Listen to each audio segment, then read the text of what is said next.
گھر میں جو بیوی برتن دھوتی ہے وہ ہمارے ساتھ بیٹھ کے روٹی نہیں کھا سکتی، اس کو یہ اجازت نہیں ہوتی۔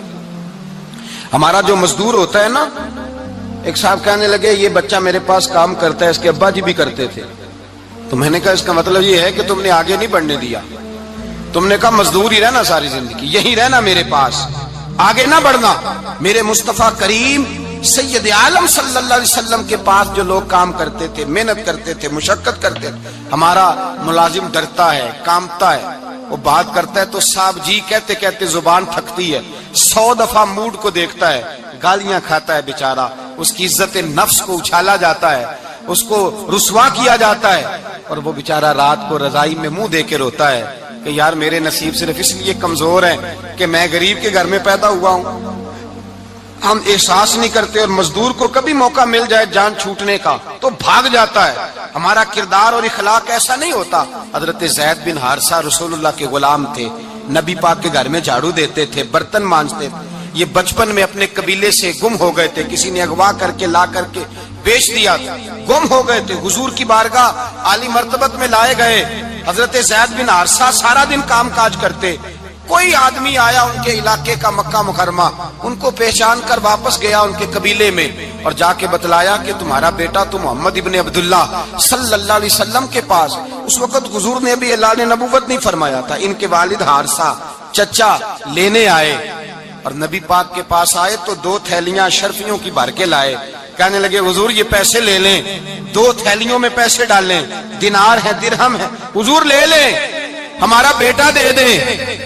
نبی پاک صلی اللہ علیہ وسلم نے فرمایا تمہیں غلطی لگ گئی ہے، پیسے پیچھے ہٹاؤ، میں زید کو بلاتا ہوں، میں زید کو، ادھر دیکھیے گا، میں زید کو، میں اسے بلاتا ہوں، اگر وہ جانا چاہے تمہارے ساتھ تو مجھے اعتراض نہیں، لے جانا۔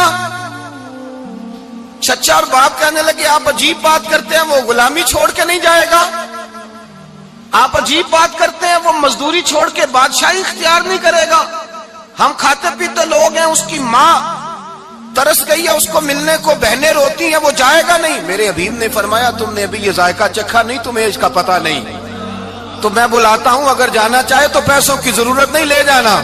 حضرت زید کو پیغام دیا، آئے، حضور نے فرمایا وہ تمہارے والد کھڑے ہیں، وہ چچا ہیں، لینے آئے ہیں۔ جناب زید گئے، باپ کے گلے سے لگے، بچھڑے ہوئے باپ بیٹا ایک دوسرے کو مل کے کھل کے روئے، کہا بیٹا تیری ماں کی آنکھیں پتھر ہو گئی تیرا رستہ دیکھ کے، تیری بہنیں ترستی ہیں تیرے چہرے کے دیدار کو، بیٹا وہ گلیاں بھی روتی ہیں جن میں تو کھیلا کرتا تھا، پر اب فکر کی بات کوئی نہیں، اب کوئی پریشانی نہیں، میں پیسے لایا ہوں تجھے لے جاؤں گا۔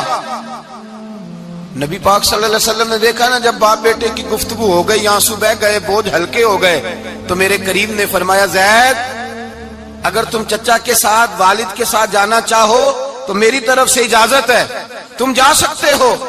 یہ لفظ کہے تو جناب زید دوڑ کے حضور کے قدموں میں آ کے بیٹھ گئے، حضور کے قدموں میں بیٹھ گئے، اور گویا فاضل بریلوی علیہ رحمہ نقشہ بیان کرتے ہیں، کہنے لگے تیرے قدموں میں رہوں غیر کی ٹھوکر پہ نہ ڈال، میں جھڑکیاں کھاؤں کہاں چھوڑ کے صدقہ تیرا، اور تیرے قدموں میں جو ہے غیر کا منہ کیا دیکھے، کون نظروں پہ چڑھے دیکھ کے تلوا تیرا۔ کہنے لگے حضور میں نے نہیں جانا، میں یہیں رہوں گا۔ چچا اور باپ نے دیکھا تو کہنے لگے بیٹا تو غلامی چھوڑ کے نہیں جائے گا، تو ملازمت چھوڑ کے بادشاہی میں نہیں جائے گا۔ تو آپ کے والد کو آپ فرمانے لگے ابا جی ذرا 2 گھڑیاں یہاں رہ کے تو دیکھیں، یہاں 2 گھڑیاں رہ کے تو دیکھیں۔ فرمایا یہاں ملازموں کا وہ اعزاز ہے جو شہزادوں کا ہوا کرتا ہے، یہاں خادموں کی وہ عزت ہے، اور پتہ پھر ان کو مقام کیا ملا، یہ واحد شہابیاں جن کا نام اللہ نے قرآن پاک میں بیان فرمایا ہے، نام اللہ نے قرآن مجید میں بیان فرمایا۔ حضور کا اپنے غلاموں کے ساتھ جو تعلق تھا، اپنے ملازموں کے ساتھ جو رشتہ تھا، بڑا آدمی آتا نا، بڑا آدمی تو لوگوں کی سانس سوکھ جاتے ہیں، اٹھ کے ملتے ہیں، بڑا کچھ کرتے ہیں، مزدور آتا ہے تو لوگ اوے کہہ کے پکارتے ہیں، ان کو خبر ہی نہیں کہ اس شخص کا اعزاز کتنا ہے۔ حضرت انس بن مالک رضی اللہ تعالیٰ عنہ فرماتے ہیں میں چھوٹا سا تھا، میری اماں مجھے حضور کے گھر چھوڑ گئی، میں نے 10 سال نوکری کی نبی پاک کی۔ کتنے سال بولیے؟ 12ویں دن لوگ کہتے ہیں بس بھائی ختم ہو گیا، اب فرینکنس ہو گئی ہے، اب جو مرضی تیرے ساتھ کریں گے۔ 10 سال نوکری کی میں نے، لیکن جناب انس فرماتے ہیں نبی پاک نے کبھی مجھے اف تک بھی نہیں کہا تھا، اف تک بھی نہیں کہا تھا، اف تک بھی۔ حضور نے بھیجا جاؤ فلاں آدمی کو بلا کر کے لاؤ۔ حضرت انس بن مالک رضی اللہ تعالیٰ عنہ فرماتے میں بلانے گیا، بچہ تھا چھوٹا سا، رستے میں بچے کھیل رہے تھے تو میں ان کے ساتھ کھیلنے لگا، محو ہو گیا، مجھے پتہ ہی نہ چلا وقت کا۔ حضور نے جب مجھے بھیجا تو فرمایا جلدی جانا اور جلدی آنا۔ اب مجھے خبر ہی نہیں، بڑی دیر ہو گئی۔ حضور وہاں انتظار کر کر کے خود تشریف لائے۔ کہتے جب نبی پاک آئے تو میں بچوں کے ساتھ کھیل رہا تھا۔ حضور نے جب مجھے کھیلتے ہوئے دیکھا، میری اچانک نظر پڑی تو میرے ہوش اڑ گئے۔ حضور نے تو کہا تھا جلدی آنا، اور میں یہاں کھیلنے لگا، یہاں اتنا الجھا کہ مجھے خیال نہیں رہا کس کام آیا ہوں۔ حضرت انس فرماتے ہیں میں ڈرنے لگا، جیسے جیسے حضور قریب آتے میری ٹانگیں کانپتی۔ فرماتے ہیں جب نبی پاک قریب آئے تو قربان جاؤں معصوم آمنہ کے، فرماتے ہیں حضور نے میری گردن پہ تھپکی دی اور حضور نے ہنس کے فرمایا او بھائی لگتا ہے تو کھیل میں گم ہوا ہے تو تجھے یاد ہی نہیں رہا میں نے کس کام بھیجا تھا، تجھے یاد ہی نہیں رہا۔ کہ یا رسول اللہ صلی اللہ علیہ وسلم میں بھول گیا تھا، میں ابھی جاتا ہوں۔ کیا انداز ہے، کیا شفقت ہے، کیا رنگ ہے۔ حضور میں ابھی گیا اور ابھی آیا۔ نبی پاک نے فرمایا نہیں یار تو کھیل میں خود ہی چلا جاتا، تو کھیل یہاں میں خود جاتا۔ یہ اعزاز، یہ فضیلت، یہ درجہ کس نے ذروں کو اٹھایا اور صحرا کر دیا، یہ کس نے قطروں کو ملایا اور دریا کر دیا، یہ کس کی حکمت نے یتیموں کو کیا در یتیم اور غلاموں کو دنیا بھر کا مولا کر دیا، یہ کس نے اتنا۔ میرے بھائی مزدور کو حضور نے اعزاز دیا۔ نبی پاک اپنے ہاتھ سے کام کرنے والے کے ساتھ اس نے سلوک کرتے، محبت کرتے، پیار کرتے۔ ایک بوڑھی اماں تھی جو مسجد میں جھاڑو دینے کی مزدوری کرتی تھی۔ کیا کام کرتی تھی؟ دعا کریں اللہ ہم سب کو مسجد کی صفائی کی توفیق عطا فرمائے۔ بوڑھی اماں تھی، مسجد کی صفائی کرتی تھی، نوکری کرتی تھی، بیمار ہو گئی۔ بخاری شریف میں موجود ہے اللہ کے محبوب صلی اللہ علیہ وسلم روز تیمارداری کرنے جاتے۔ ایک وقت ایسا آیا کہ دن میں 2 مرتبہ حضور تیمارداری کرنے جاتے۔ ایک شام نبی پاک نے فرمایا اس کا انتقال ہو جائے تو مجھے اطلاع کرنا۔ صحابہ کہتے ہیں رات کے وقت ان کا انتقال ہوا، ٹھنڈ کا موسم تھا، ہم نے حضور کو تکلیف دینا مناسب نہ سمجھا، ہم نے دفن کر دیا۔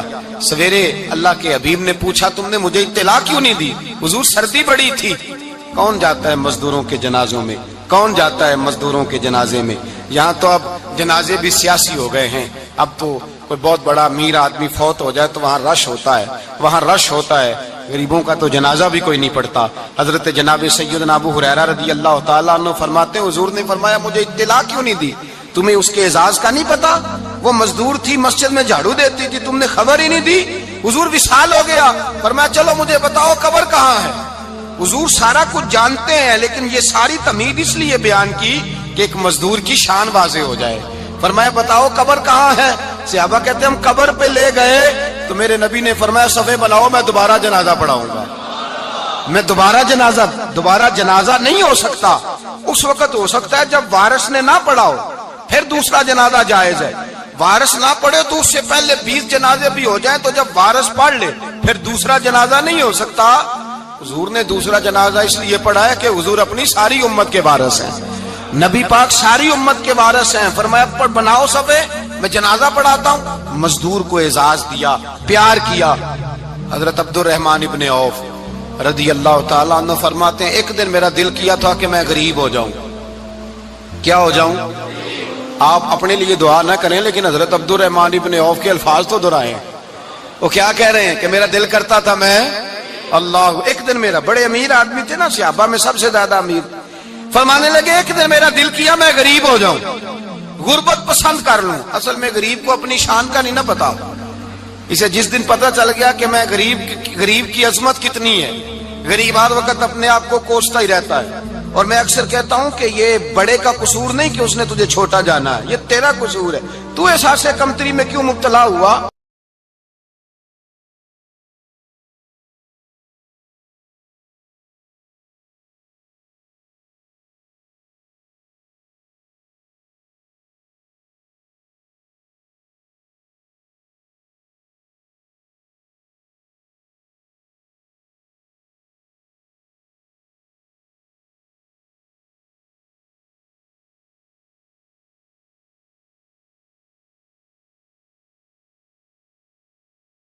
ہے۔